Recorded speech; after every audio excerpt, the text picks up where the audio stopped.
Hey guys, this is Andrew, and we're here with Gary Davidson. We happen to be in the background at the Gary Davidson compound, right? And I was here and I thought, on a serious note, that why not talk to the #1 attorney, the guy who does more business than anybody.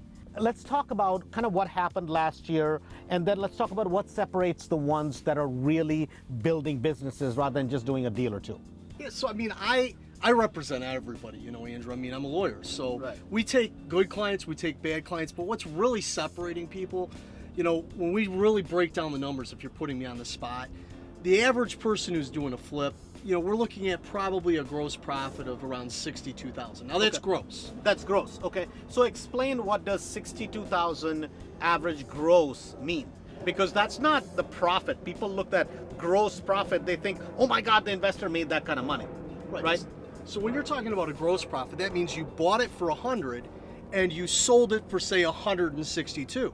Right. But in between that, we have to pay for property taxes, we have to pay for insurance, we have to pay to rehab the property. Right. And then you have the lawyer's fees, which he forgot conveniently, right? Yep. But you forgot the selling costs, right? There are all these costs.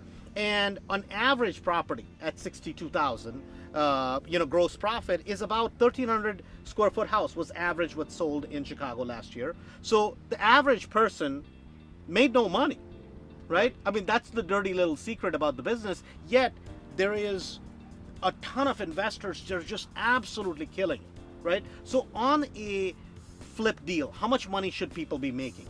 So if you look at what my best investors are doing right now in the Chicagoland market, you're looking at about a $28,000 net profit. Okay, net profit on on a $28,000 deal.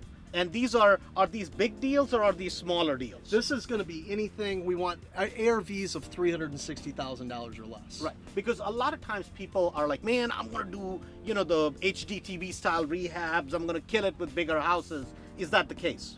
The reality is we got to look at what people are buying. And right now in the Chicagoland market, people aren't buying these big homes. There's just a less number of people buying. Right. So you have to cater to the people who are buying the most number of properties. That's going to be at 360 and less. 360 and less. So is that your forecast for 2019? That's forecast for 2019, 2020. Okay. 2019 at the end, we're going to see a big uptick in REOs again. I don't know if people have watched the video that you did with Ryan, but Ryan's forecasting that end of this year, REOs are going to be back on the scene again. Yeah, but average wholesaler, how much do they make when they do it right? Yeah, so the wholesalers that are doing it right, and I represent probably the majority of the successful wholesalers, it's going to be a profit of about $9,000. $9,000 on a pure wholesale deal. On a pure wholesale. So for people who don't know what is a wholesale, what exactly is a wholesale deal? For people who don't know. So simply put, you take a property, you put it under contract, and you're selling it on the exact same day, or you're assigning your interest to someone. Okay. So it's a concurrent closing on the exact same day. Got it. So what about rentals? Rentals are super hot right now. Market's still strong with rentals. Actually, rentals are probably the best in 2019. The trends are going good. Millennials are all renting, so rentals are really hot.